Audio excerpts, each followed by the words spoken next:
National conference अध्यक्ष फारूक अब्दुल्ला ने एक बार फिर विवादित बयान दिया है और पाकिस्तान के प्रति उनका प्रेम फिर एक बार जाहिर हो गया है। अब वो कहते हैं, बार बार जो रक्षा मंत्री राजनाथ कहते हैं कि पीओके का विलय भारत में कर लेंगे, तो पाकिस्तान ने कोई चूड़ियां नहीं पहनी है, पाकिस्तान के पास भी परमाणु बम है, उसे हल्के में नहीं ले सकते। तो पाकिस्तान के प्रति प्रेम जताना जो है कोई नई बात नहीं है। फारूक अब्दुल्ला की तरफ से कुछ दिन पहले उन्होंने कहा था कि जब तक पाकिस्तान से बातचीत नहीं होगी तब तक आतंकवाद खत्म नहीं होगा, और वो खून से लिखकर देने को ये तैयार हैं।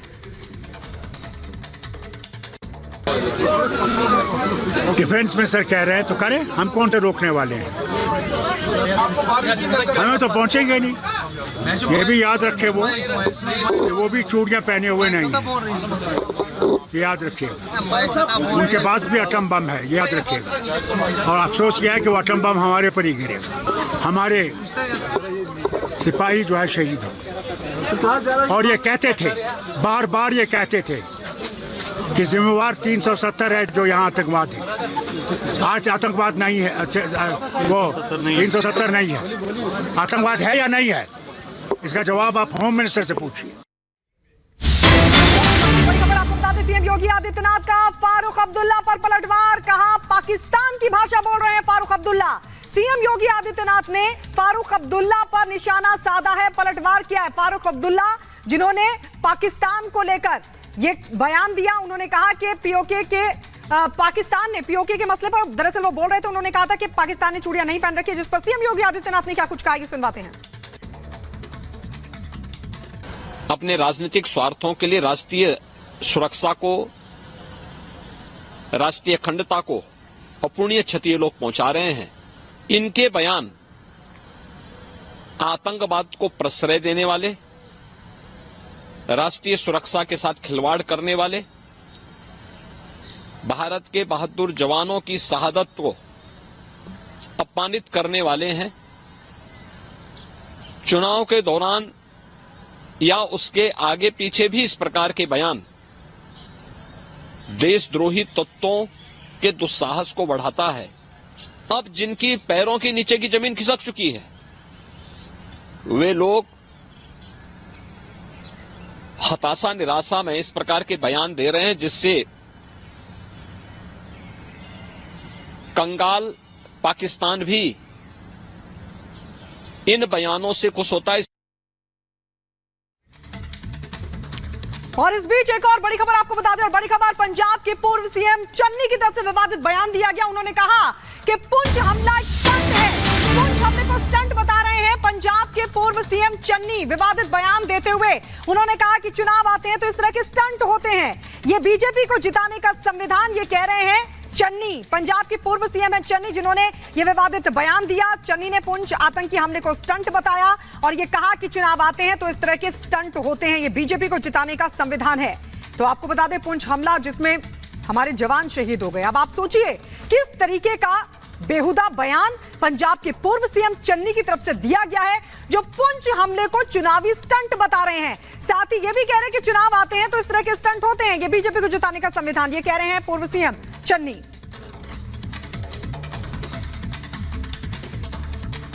तो पंजाब के पूर्व सीएम की तरफ से विवादित बयान दिया गया है और पुंछ आतंकी हमले को वो स्टंट बताते हुए नजर आ रहे हैं। पुंछ हमला जिसमें हमारे जवान शहीद हुए, कई जख्मी भी हुए, और इस सबके बीच ये बयान पंजाब के पूर्व सीएम चन्नी का, जो कि कांग्रेस के नेता हैं, और उनकी तरफ से ये कहा गया है कि चुनाव आते हैं तो इस तरह के स्टंट होते हैं। आगे बढ़ते हैं, तो महाराष्ट्र के कांग्रेस नेता की बात करते हैं। कांग्रेस नेता ने क्या आरोप लगाए हेमंत करकरे की शहादत पर, उन्होंने सवाल खड़े हेमंत करकरे की शहादत पर सवाल खड़े किए हैं महाराष्ट्र के कांग्रेस नेता ने। हम आपको बता रहे हैं, उज्जवल निकम पर आरोप लगाए, उज्जवल निकम को बताया देशद्रोही। शहीद हेमंत करकरे को लेकर भी बड़ा दावा किया, हेमंत करकरे को आतंकियों ने नहीं मारा, पुलिस की गोली से शहीद हुए करकरे। इस तरह की गंभीर बात इन्होंने कही है, जबकि सब जानते हैं कि किस तरह से हेमंत करकरे ड्यूटी पर शहीद हुए और आतंकियों की गोली से, जब वो आतंकियों से लड़ रहे थे उसी दौरान उन्हें गोली लगी जिससे वो शहीद हुए। लेकिन इसमें साजिश बता रहे हैं कांग्रेस के नेता। उज्जवल निकम जो अब बीजेपी की तरफ से चुनाव लड़ रहे हैं, उन्हें ये कहा कि वो देशद्रोही हैं क्योंकि उन्होंने केस लड़ा था। हेमंत करकरे को आतंकियों ने नहीं मारा।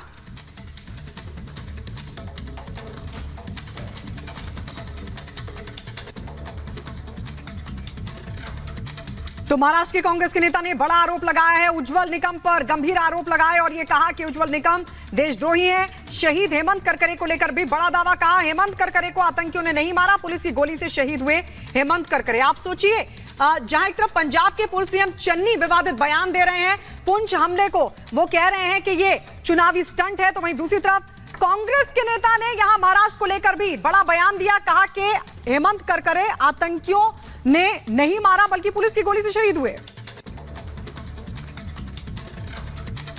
और इस बीच आपको बता दें, तीसरे चरण की वोटिंग के लिए कुछ ही घंटे बाकी हैं और ऐसे में गृह मंत्री अमित शाह बाकी चरण के लिए धुआंधार प्रचार कर रहे हैं। रिपब्लिक भारत से सुपर एक्सक्लूसिव इंटरव्यू में राहुल गांधी को लेकर अमित शाह ने क्या कुछ कहा, आइए आपको सुनवाते हैं।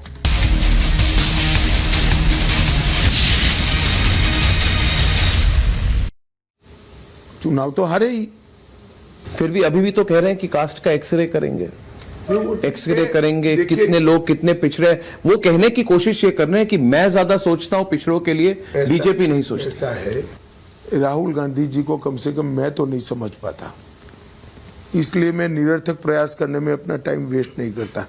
आप समझ पाओ ऐसी आपको आशा है तो आपको जरूर प्रयास करना चाहिए। समझ जाओ इस दिन मुझे बताइएगा तो मैं भी आपसे कुछ समझूंगा। मगर एक्सरे वाली बात पर अमित शाह जी, क्या ये डेंजरस नहीं है पॉलिटिक्स, हर जगह जाके कहना? अरे क्या इसका प्रभाव नहीं ले लेता? आप बहुत सीरियसली ले रहे हो भाई, देश में इनको कोई सीरियसली नहीं लेता। आप इतने सीरियस मत हो जाओ, जरा हंसो। इनको कोई गंभीरता से नहीं लेता। आपने रायबरेली एक्सरे करना है, कौन सत्ता में आना है,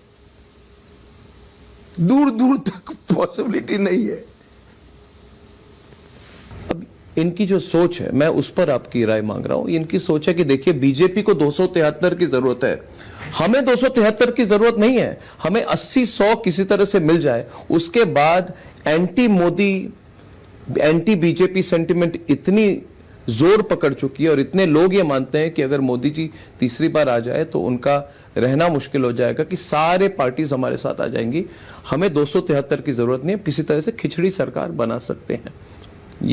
ये उनकी थिंकिंग है, मेरी नहीं। मगर उस पर आप, मैंने तो इस पर मेरा रिएक्शन दे दिया। हम 400 प्राप्त करने जा रहे हैं, कहां 80 कहां 100, क्या आएगा? बचेगी 142। अब उसमें से जो होगा वो जिसका हिस्सा ले जाएगा। आप जोड़ते रहो। खिचड़ी सरकार की कोई पॉलिटिक्स कहां पर? क्या 400 हमारे पास होने के बाद कौन सी खिचड़ी सरकार बननी है?